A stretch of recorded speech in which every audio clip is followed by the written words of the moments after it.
हे guys, क्या हालचाल। Welcome back to the channel. आज की इस वीडियो में हम लोग ऐसी चीज के बारे में बात करने जा रहे हैं जो आप और मैं आए दिन फेस करते रहते हैं। Now imagine yourself you are standing in a supermarket looking at jams, blueberry, strawberry, raspberry, mixed fruit, mango, कौन सी जैम खरीदें। कंफ्यूजन बहुत हो जाता है। या फिर डिनर करने बैठे हो, नेटफ्लिक्स पे शो स्क्रॉल करे जा रहे हो लेकिन चूज ही नहीं कर पा रहे कि कौन सा देखे। ये आप लोगों के साथ भी होता है ना। अब इतने ज़्यादा शोज हैं कि आधा घंटा तो बस ये डिसाइड करने में निकल जाता है कि कौन सा शो एक्चुअली में चूज करें। अब लगता कुछ ऐसा है कि ज़्यादा ऑप्शंस होना अच्छी बात है, right? The freedom to choose, the freedom of choice, है ना। लेकिन क्या हो अगर मैं आपको आज बताऊं that more options actually make us unhappy. आज हम लोग समझेंगे इस वीडियो में द पैराडॉक्स ऑफ चॉइस। ये क्या है, ये क्यों होता है और हम लोग इससे कैसे डील कर सकते हैं। तो चलिए वीडियो की शुरुआत करते हैं।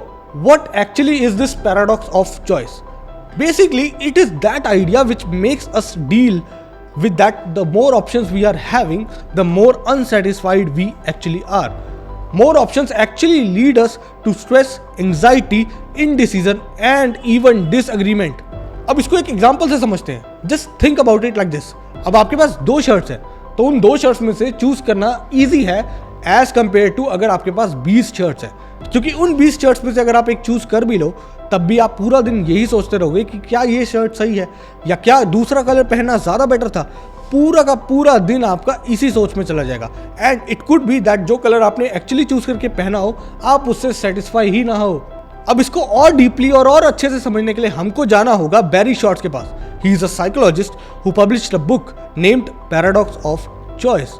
Well, in this book, Shorts argued that too much choices actually paralyzes us. ये paralysis क्या होता है? अब देखो, paralysis का मतलब ये होता है that have you ever felt yourself in that situation where you are just scrolling, you are finding something and you actually close the website or end up buying something that you don't want. That is paralysis in action. अब जो बैरी shorts की जो theory है वो महज एक theory नहीं है, इसकी बहुत ही ज्यादा फेमस स्टडी है, आप लोग सर्च भी कर सकते हो। उस स्टडी का नाम है द जैम स्टडी। इसमें क्या होता है, दो जैम के बूथ सेटअप कर दिए जाते हैं। One booth had 6 jams and the other one had 24 in it.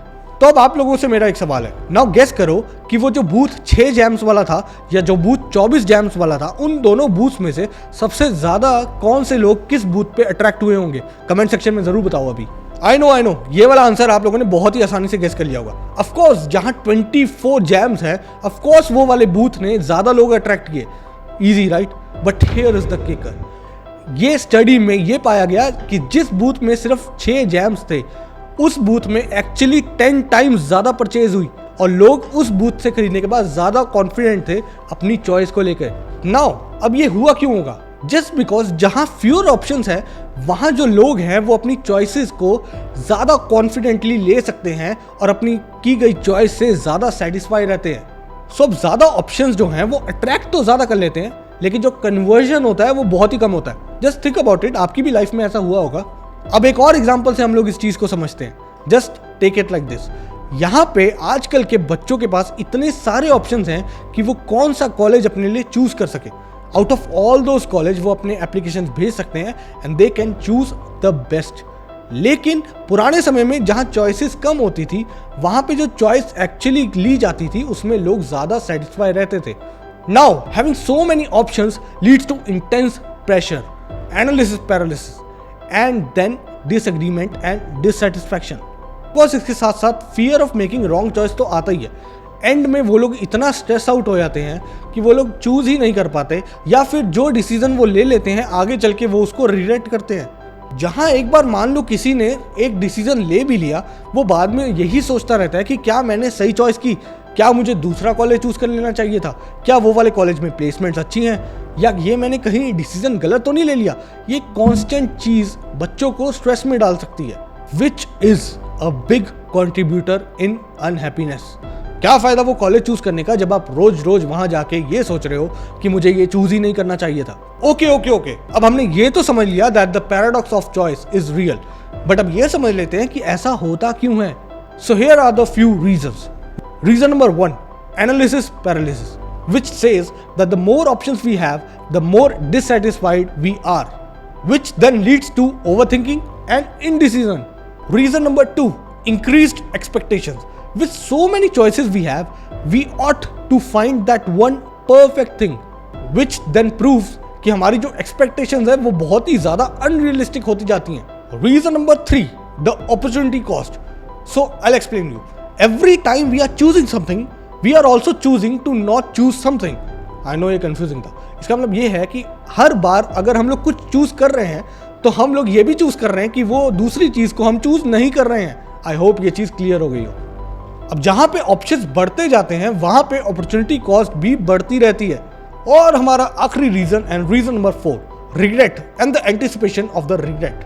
The choices we make which then we regret, which makes us constantly unhappy कि ये वाला जो डिसीजन हमने लिया था ये कभी सही लिया ही नहीं था. अब इसको एक और एग्जांपल के साथ समझाता हूँ. आपको एक फ़ोन खरीदना है. नाउ इमेजिन करो आपके पास 3 चॉइसेस हैं, तो उसमें आप लोग कंपेयर करके खरीद सकते हो easily and you can choose the best. लेकिन वही अगर मैं कहूँ आपके पास 3 नहीं बल्कि 30 चॉइसेस है, तब वो एक फुल टाइम जॉब बन जाती है.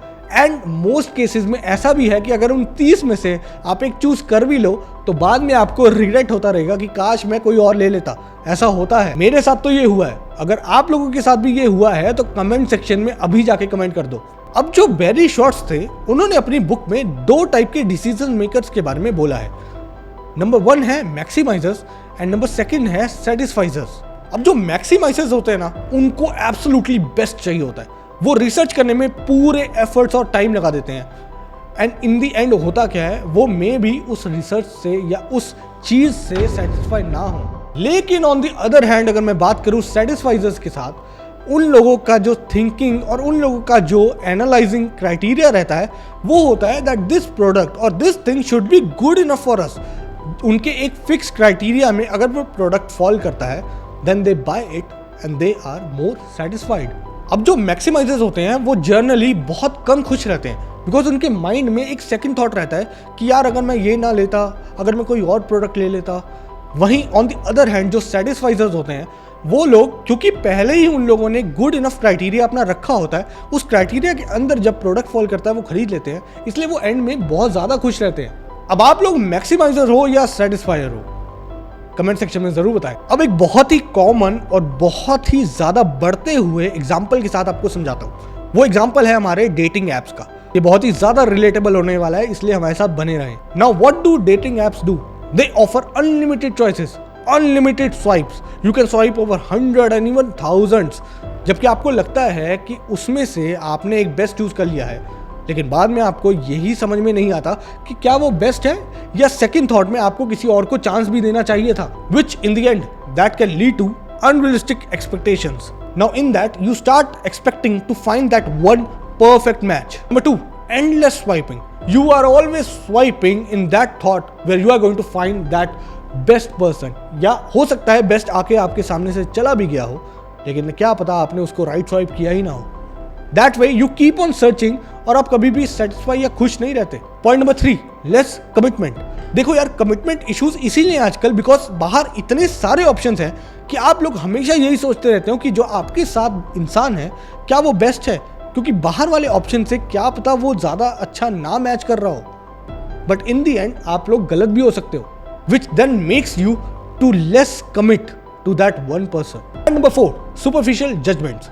You are more focusing on the person's superficial traits rather than actually getting to know that person. अब इन दी एंड जाने से पहले आप लोगों को ये भी बताऊंगा कि इस पैराडॉक्स ऑफ चॉइस से डील कैसे करें. आप अगर खुद को इस सिचुएशन में कभी पाओगे तो आप ये वाली टिप्स को याद कर सकते हो और हमेशा उस चीज से बाहर निकल सकते हो with full satisfaction. Tip number 1, limit your options. जितने ज़्यादा ऑप्शंस होंगे उतना ही ज़्यादा झंझट होगा. ना इमेजिन करो अगर आप कपड़े खरीदने के लिए जा रहे हो तो instead of going to huge departmental stores जहाँ पे आपको पता है आप जाके कंफ्यूज होने वाले हो, जाओ किसी छोटे स्टोर में जहाँ पे स्लाइटली छोटे सेक्शंस हो.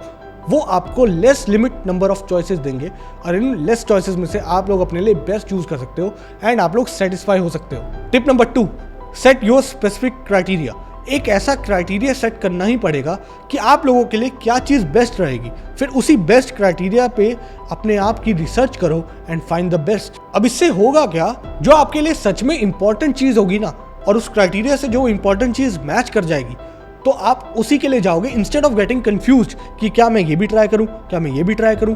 इसीलिए एक क्राइटेरिया सेट करना बहुत अच्छी टिप है। Tip number 3, satisficers don't maximise, aim for the good enough, क्योंकि परफेक्ट तो वैसे भी कोई होता ही नहीं है। टिप नंबर 4, प्रैक्टिस करो ग्रेटिट्यूड। जो भी चॉइसेस आप लोग ले चुके हो उसमें खुश रहो, शांत रहो, अपने आप को भरोसा दिलवाओ कि आपने जो चूज किया है वो बेस्ट ही चूज किया है based on your best knowledge. In short words, be grateful for what you have, not sad for what you have missed.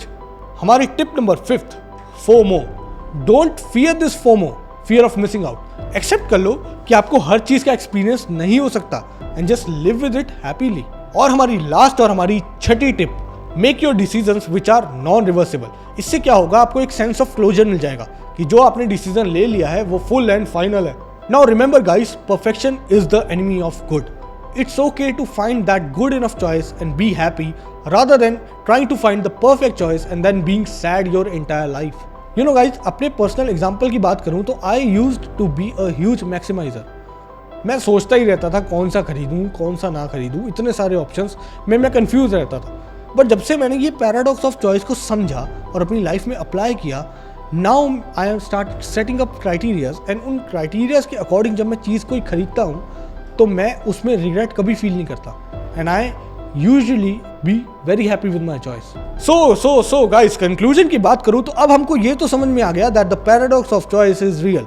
तो सेटिस्फाइजर बनो, मैक्सिमाइजर मत बनो। एंड ऐसी ही अमेजिंग वीडियोस के लिए हमारे चैनल को सब्सक्राइब कर लो, नीचे कमेंट कर दो और वीडियो को लाइक करना मत भूलना। एंड अपने दोस्तों के साथ शेयर कर लो जो बहुत सारे चॉइसेस में कंफ्यूज हैं।